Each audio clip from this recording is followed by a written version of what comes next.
Hello बच्चों, welcome back to my YouTube channel. प्यारे बच्चों, इस वीडियो के माध्यम से हम क्लास 10th के बच्चों के लिए बहुत ही महत्वपूर्ण प्रश्न लेके आए हैं जो हमारे 2024 के बोर्ड के पेपर में पूछा था।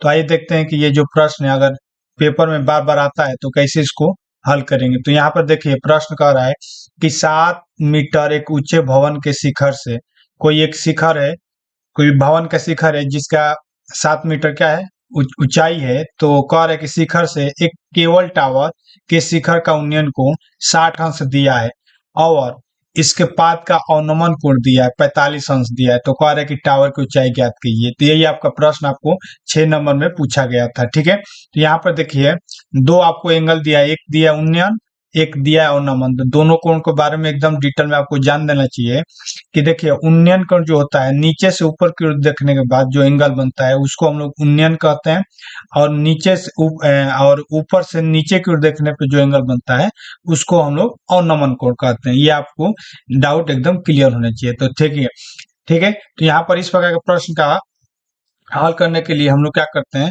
सबसे पहले चित्र बनाते हैं। ठीक है, तो यहाँ पर देखिए हम मान लेंगे कि ये हमारा ये हमारा टावर है। ठीक है, ये हमारा टावर है और थोड़ा इसकी हाइट दे देते हैं। ठीक है, ये हमारा भूमि तल है। ठीक है, सबसे पहले तो हम भूमि तल ले लेंगे। ठीक है, ये हमारा भूमि तल है। ठीक है, भूमि तल है और ये हमारा शिखर है भवन का। ठीक है, अब भवन के शिखर से देखिए क्वेश्चन क्या कह रहा है, इसके हाइट के बराबर ये होगा। अब कह रहा है कि यहाँ पर कोई व्यक्ति है इसके शिखर वाले पॉइंट पे, इसको मान लेते हैं ये वाला पॉइंट बी मान लेते हैं, ये वाला सी मान लेते हैं और ये आपका पॉइंट डी मान लेते हैं। तो बिंदु ए से जब ये पॉइंट सी पे देख रहा है तो जो उन्नयन कोण बनना है, कह रहा है कि कितना बनना है, ये वाला जो एंगल बनना है वो आपका बता रहा है कि 60 अंश का बनना है। ठीक है, इतना समझ में आ गया। और देखिए फिर कह रहा है और इसके बाद यानी यहाँ से ए ही यानी बिंदु ए से ही अब डी को देख रहा है, यानी ए से डी को देख रहा है, यानी ऐसे ये वाला एंगल जो देख रहा है। तो ये जो एंगल बनना है, ये बीच में जो एंगल बनना है वो कह रहा है कि बनना है आपका 45 अंश का बनना है। और ये जो ए और बी की दूरी आपको दे दिया है 7 मीटर दिया है, ए और बी की दूरी यानी मीनार की। ठीक है, ये आपका क्या है, केबल टावर है, ये आपका केबल टावर है और ये आपका भवन है। ठीक है, तो ये आपका हो जाएगा। अब आप यहाँ से आप क्या करेंगे, इजीली इसको हल कर सकते हैं। तो अब यहाँ पर इक्वेशन आपको बन गया। तो ये वाला ये देखिए दो आपको त्रिभुज बनते हुए दिखेंगे। यहाँ वाला पॉइंट जो बीचों बीच बराबर है यहाँ का हम लोग मान लेंगे ई मान लेंगे। ठीक है, तो सबसे पहले देखिए ये वाला जो दूरी है, देखिए ये 45 अंश है ना, तो ये भी आपका कितना होगा, 45 अंश ही होगा। ठीक है, ये आपका भी कितना होगा, 45 अंश होगा। देखिए जेड बनना है ना इससे, तो ये जो एंगल होगा और ये वाला जो एंगल होगा आपस में क्या होंगे, बराबर होंगे।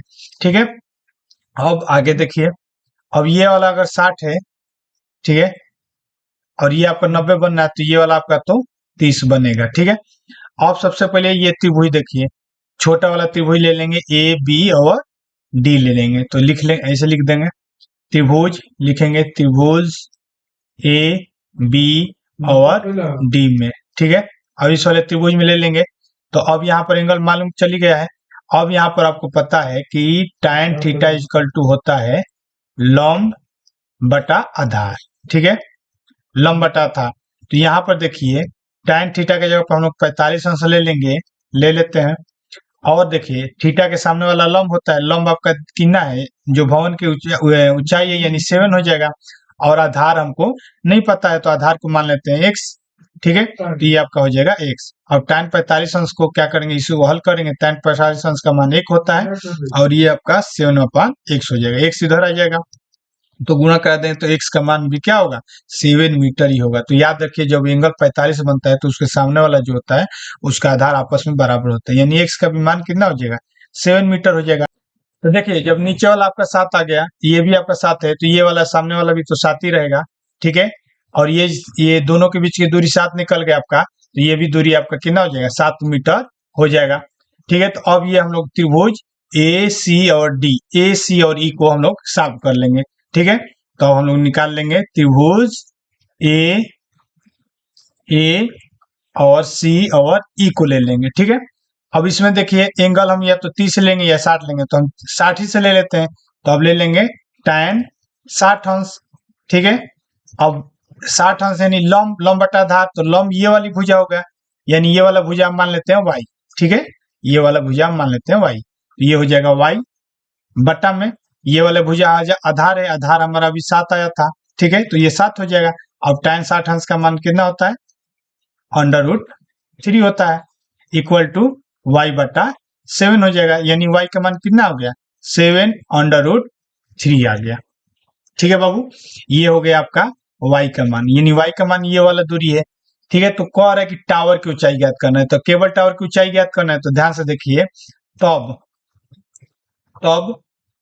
केबल टावर की ऊंचाई कितना हो जाएगा बाबू, उसका अगर ऊंचाई निकालते हैं तो देखिए ये वाला y में 7 जोड़ देंगे तो यही तो हमारा मान रहेगा, y और 7 जोड़ देंगे आपस में, तो दोनों को जोड़ेंगे तो ये आपका वैल्यू हो जाएगा, यानी कि y का मान कितना है, 7 √3 हमने निकाला, और 7 आपका जोड़ देंगे तो ये आपका मीटर में आ जाएगा, तो दोनों में 7 कॉमन कर लीजिए, तो ये आपका √3 + 1, यही यहाँ तक आप पेपर में लिख के छोड़ देंगे तो एग्जामिनर आपको इतना ही मैक्सिमम लिखा जाता है, ठीक है। अब इसमें आपको हल नहीं करना है, ठीक है। आप चाहेंगे तो √3 का मान पॉइंट रख सकते हैं, लेकिन आप नहीं भी रखेंगे तो यहाँ इतना अगर हल करके छोड़ देते हैं तो आपका इजीली हो जाएगा, ठीक है। तो इस प्रकार से हम लोग दिए गए प्रश्न को हल करते हैं। तो ये आपके 2024 में बहुत इंपॉर्टेंट प्रश्न था, यहाँ से त्रिकोणमिति से आपको 6 नंबर को देखने को मिल जाते हैं, ठीक है। अगर वीडियो अच्छा लगा तो वीडियो को लाइक जरूर कर दे, और मिलते हैं नेक्स्ट वीडियो में, तब तक के लिए जय हिंद, जय भारत।